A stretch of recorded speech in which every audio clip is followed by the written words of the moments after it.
Hey everybody, it's Prince's friend. I'm here today with the review that I will be doing for Childish Gambino's Because the Internet. It was released in 2013, and I don't know, it's pretty much hands down one of my all-time favorite hip-hop projects. I've been a big fan of Childish Gambino for a while, Childish Gambino, for those who don't know, is Donald Glover. A lot of people know him as Troy from Community, but he's a writer, he's an actor, he's a comedian, he is a rapper, he is a singer, he is a producer, he is just everything, and he can do no wrong in my eyes. He's really, really good. He actually takes a lot of cues when it comes to creativity and kind of being a one-man army from Prince, in my opinion, though I always tend to gravitate towards these types of performers and these types of musicians when I'm looking for people who I want to invest my time in. This album is called Because the Internet, and it's actually his second studio release.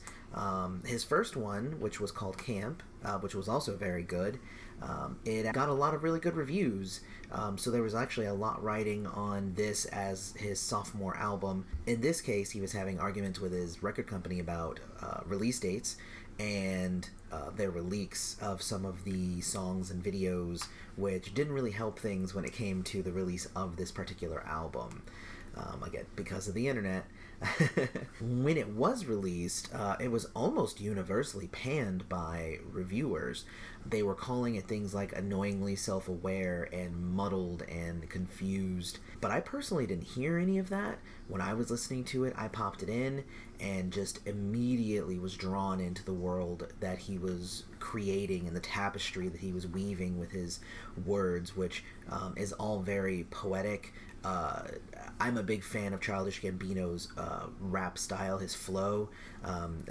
People who are into hip-hop and rap, they know what a good flow is, and they know what kind of flow they like, and this one's definitely one of those that I enjoy. Along with this album, Childish Gambino actually released a short film online called Clapping for the Wrong Reasons. I'm going to put a link to that for you guys to see. It's weird, but it's good, and it was released before the album was, to kind of preview some of the music that was going to be on it. There was also a screenplay that was supposed to go along with the album. The album itself is separated into acts, which I think is an interesting way to kind of organize an album. But I never actually got to read the screenplay, mostly because when I got this album, it was, I believe, 2015. It was not 2013 when it first was released, and it ended up, it was already gone for reasons that I'll go into in a little bit. The reason I like this album is because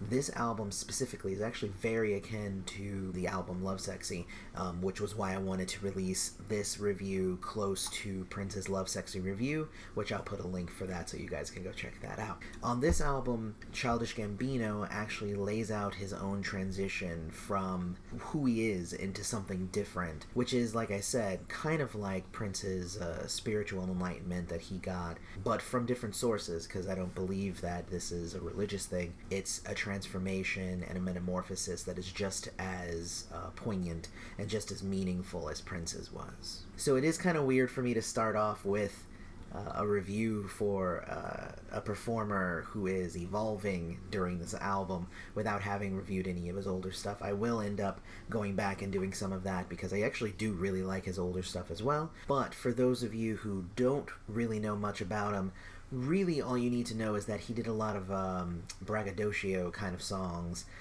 where he rapped about how big his junk was and how many women he slept with, and that's kind of a big deal when it comes to the transformation that he's going to go through on this album. Let's dig into the track so you can kind of experience the transformation yourself.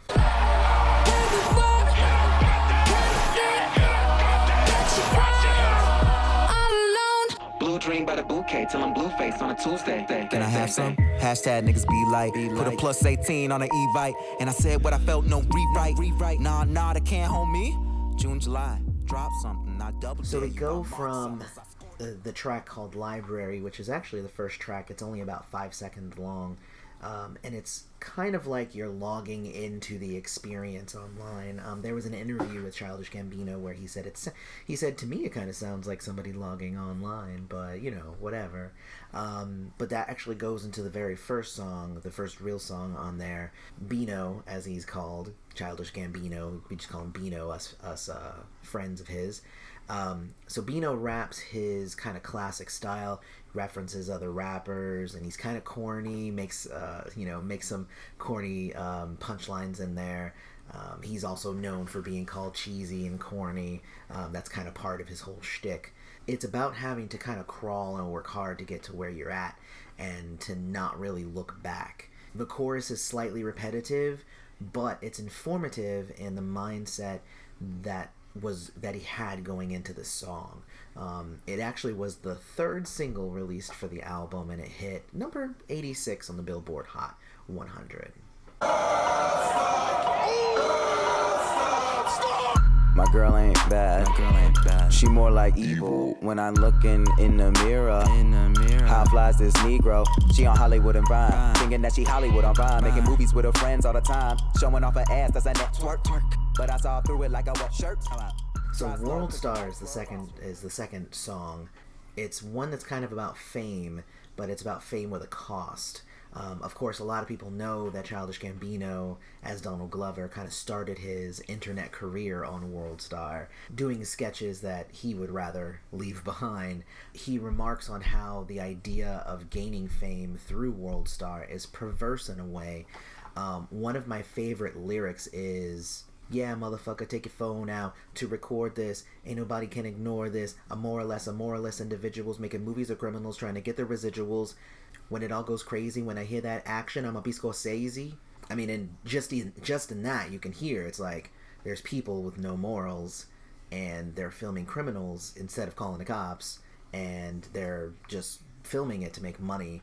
It's interesting with this track because he actually uses audio from actual Worldstar videos in the track itself, and there's no actual chorus besides just Worldstar being chanted in the background, which is kind of weird and kind of haunting.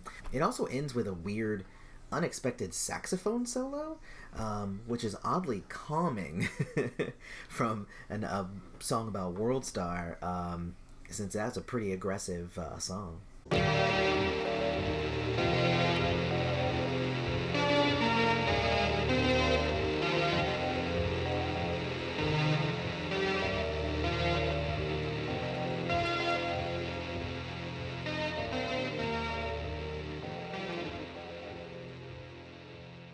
So the next track is Dial Up, and this track kind of alters the mood as we go from one track to the next. It also transitions from that first act into now the second act of the album.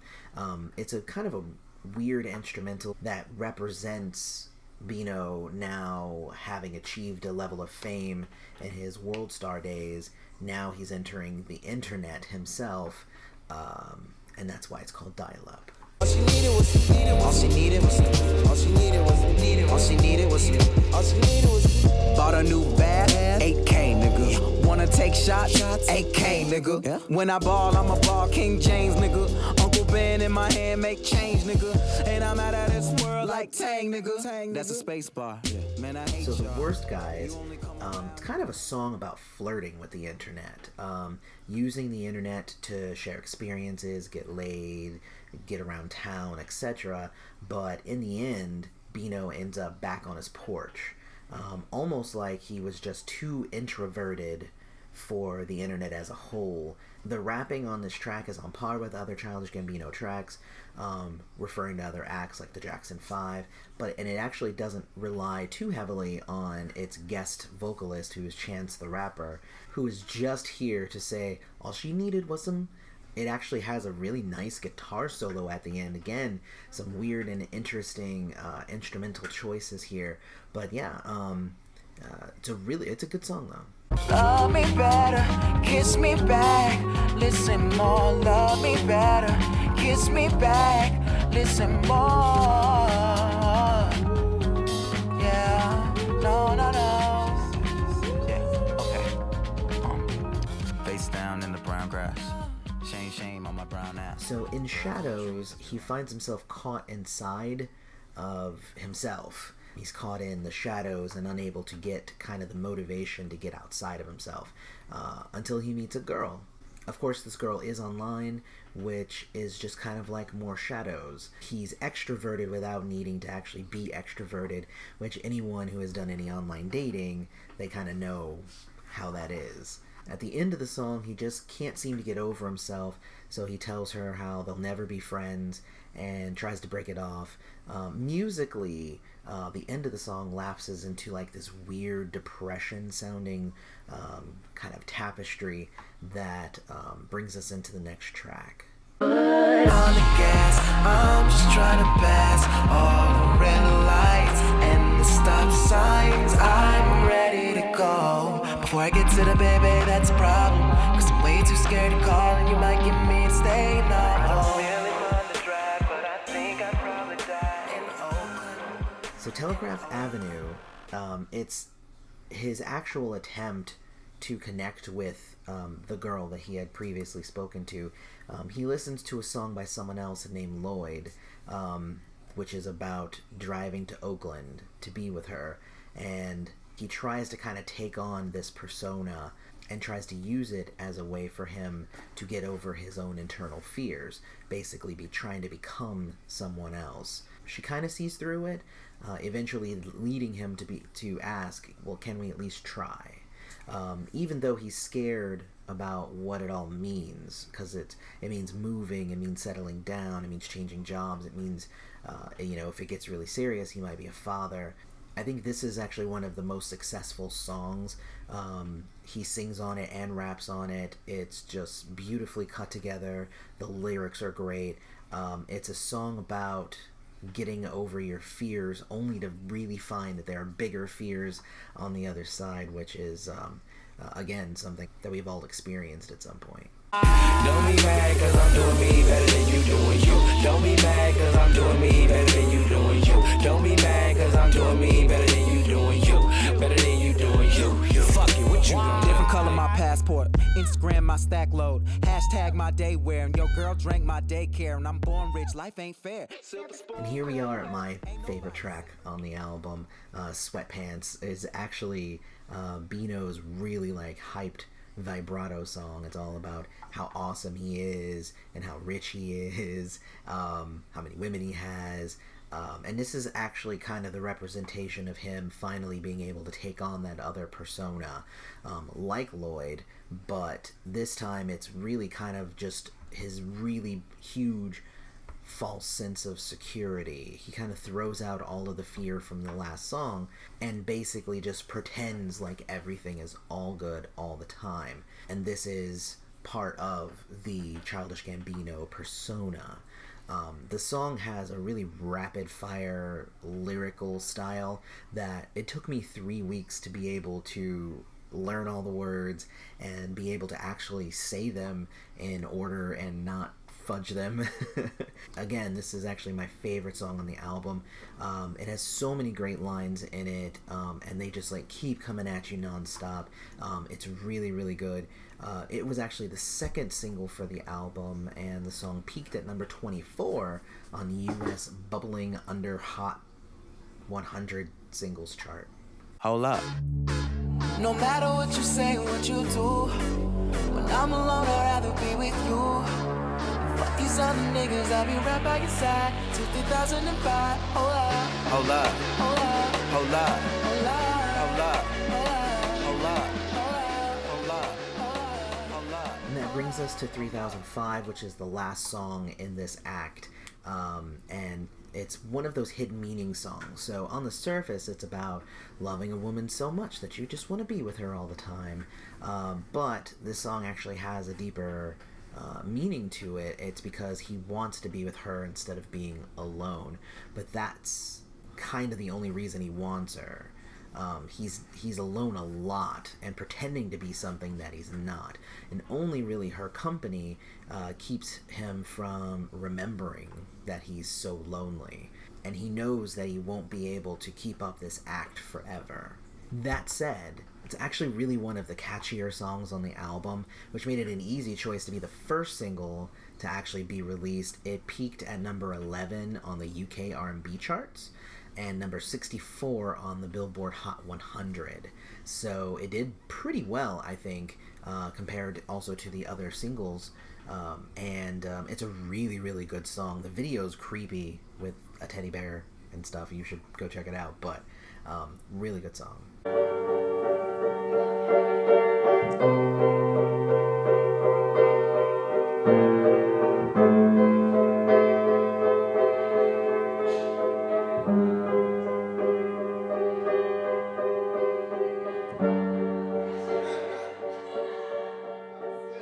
So playing around before the party starts. This bridges the acts of the album as we go into the third act. Basically, if she's not there, he retreats back into his lonely self, which is kind of sad. For now, though, he's got all he needs: his fame, his woman, everything he wants. So now it's all about getting to the party. This track is him playing simple chords, kind of like he's just practicing or he's just playing for himself, and you can hear in the background that people are arriving to the party, and when they're all there, he stops and he kind of puts his persona on like a mask. We gon' have a party. All my friends will be there. We drink all vodka. First off, the party has one of the sickest beats behind it. Like, it's so good. You should like listen to just the beat and you'll just drop dead. It's amazing. The beginning of the song is kind of Bino convincing himself that he enjoys parties, even though he really doesn't. And then it goes into some really awesome rapping as he becomes his persona again. But he just can't help himself, so he starts lashing out at the people at the party and throws them out by the end of the song, basically finding that keeping this mask is hard for him, which then brings us into the next song, which is No Exit. Don't go, gotta know, please run away. I'm a murderer. What does that change? Can't sleep. 3 a.m. stare at the ceiling, murder the feeling, spider crawling in the corner, brown recluse. So appropriate. Cornucopia, so be it, say I'm over it. And in this song, his persona breaks entirely, and he is back to his old self. The murderer in the chorus that he's speaking about is his ability to destroy anything that he touches. The lyrics are really haunting, and they're really kind of like flow of consciousness about everything that he's feeling and seeing as he relapses into loneliness. It's really poetic, and if you just kind of sit in a dark room and just listen to the lyrics, like, you can feel where he's coming from with this track. One of my favorite lines is after he sees a spider, he says, "Brown recluse, so appropriate." And it's just one of those like just kind of songs. It's really, really good. This is actually the one that my daughter really liked, and she would sing along with it all the time, not knowing anything what it's about, but really good track. Wow.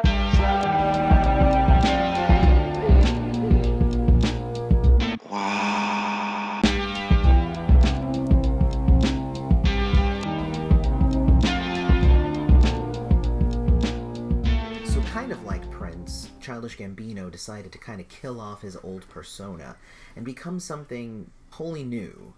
The following two acts are actually his death and his rebirth from what he was and what he will become. The Death by Numbers track itself kind of sounds like he's slipping into another realm or another dimension, which I think is really good.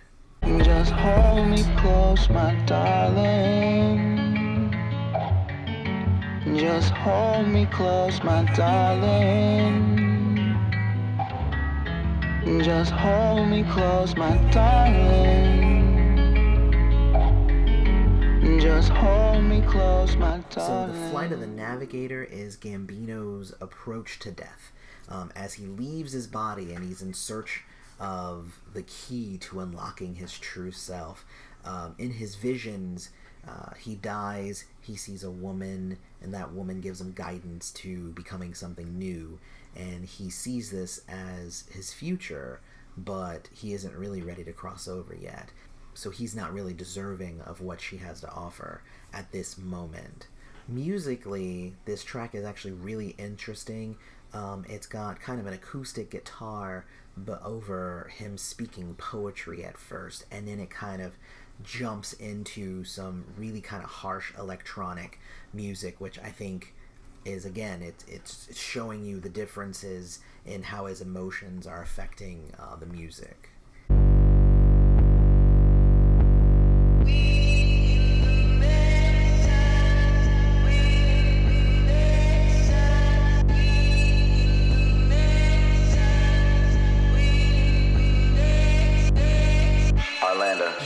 Hotel to the bar, young girl with an accent, with a backband, ass out to So the the whole Zealots world. of Stockholm is where he puts the old Childish Gambino to rest.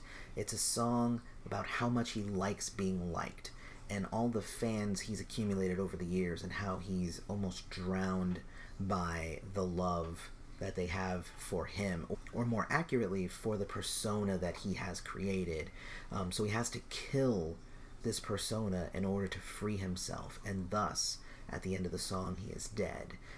The song actually makes a lot of really abrupt changes in beat and theme throughout the song. It switches from the beginning to kind of a bass line. It kind of sounds like a flat line in a weird way, which I really like that effect, again, of kind of making you feel that he's dead.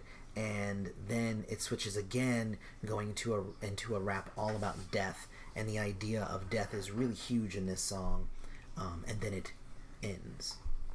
Don't ever leave me, my love. Keep holding on, let them waters go. As my mind goes to and fro, waking up for one more show. We see him in the night, tell him I'm not afraid of. And then he's dead, and he is now reborn, and he sings a song for a lost soul. And this is actually, Childish Gambino said that this one is his favorite song on the album, and there's an obvious reason why, because it represents what he's become since releasing this album. It's funny that this song actually has the closest to the vibe that he does for his next album, but I'll get into that later. But this song is really good. It is short, though, so but it's really pretty. Rainbows, sunshine, yeah. Rainbows, sunshine. I thought I told you about it. Act like you know, act like you know, act like you know. You don't leave home without it. Move back. Then we go into Pink Toes. He's now with a woman who helped him get through his transformation, and everything is rainbows and sunshine. Their souls are linked on a higher level than the basic romantic thing. They don't put a label on it, just everything's happy because they're together, and together they can do more. I'm a fan of the line, it's a Star Wars reference, but he says, she's on my back about it, C-3PO, C-3PO, and it's like, I laughed my ass off, because if anybody knows the Star Wars movies, in Empire Strikes Back, I believe, C-3PO had to ride on Chewbacca's back the whole movie, and was just kind of screaming at him the whole movie. So and then her vocals come in, and she's a really good singer. His legs, his hair, through the corridors, every day, 20K, yeah, at the very least for sure, and they say there's no way I should stay. And she sees the potential and waits for his soul to re-enter his body and helps him put his soul back in, and they have both had the vision that they're destined to fall in love in the future, but that is still to come. I don't wanna see an error, no, and and never, no, and never. See, now I just wanna live forever and ever. Maybe it's the last night. You're me. Maybe it's the last night. Firework. Maybe it's the last. So in Earth, the oldest computer, he's back to life and is taking stock of his life. He realizes that he has the potential and the tools to live forever through his art, but it could also just last one night. He acknowledges that his change could mean the end of everything he has built up to this point, but that's okay because it was all a lie before, and now he's truthful and positive about what is to come. I just really think that that's a great message. Musically, for me, it's actually one of my least favorite. I think that the chorus is a little repetitive, but I think that it's a good song. We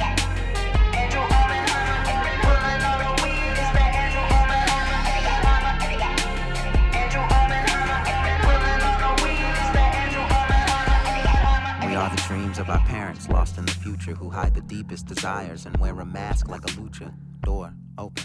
We were smoking in the hotel. And then we get to the finale of the album and of the experience, where he comes to the realization that Donald Glover and his arrogant persona of Childish Gambino are actually truthfully parts of the same person. He falls in love and he finally asks this woman to help him change, and she refuses. It's a change that he ultimately has to make on his own. Only he can decide who his true self is. And he realizes that he can't enact meaningful change in the world until he changes himself. But he doesn't actually know how to change himself at this point. He knows he needs to, but he doesn't know what he's to become. And there's the rub. That's where you're getting trolled by life itself, trying to figure out the meaning of life. That thing that everybody's been trying to figure out. He pleads with the woman, with himself, with the world, for help, for finally being able to understand what it is that he's supposed to do with his life. This song has a really good line that I really like, where he says, "Suddenly all my followers realize they don't need a leader." Again, it's all about the experience of being online and how everything online is kind of fake. But the song ends, and the album ends, with a similar sound that we got at the beginning of the album, but in reverse. So now we're kind of logging off from the experience, and so is he. And he's trying to figure some stuff out. So in conclusion, not only is this album musically amazing, it has deep meaning for people living in the age of the internet. And it raises real questions about how real life and the internet are different, and how can delving too much into the internet make you lose your sense of self. And that's definitely what happened to Donald Glover. For a short time after this album was released, Donald Glover actually removed himself from the internet almost entirely, which shows that the sentiment in the album was actually real. It wasn't just him putting on a show, it was his real feelings, and eventually he had to disconnect himself. I'll be doing a review for the album that he did afterwards, and you'll be able to tell that there's a big difference in what he's doing now versus this album and the albums before it. He is one of my favorite rappers. In my opinion, this album is easily a 5 out of 5, and I think everybody should go check it out. So what did you think of Childish Gambino's Because the Internet?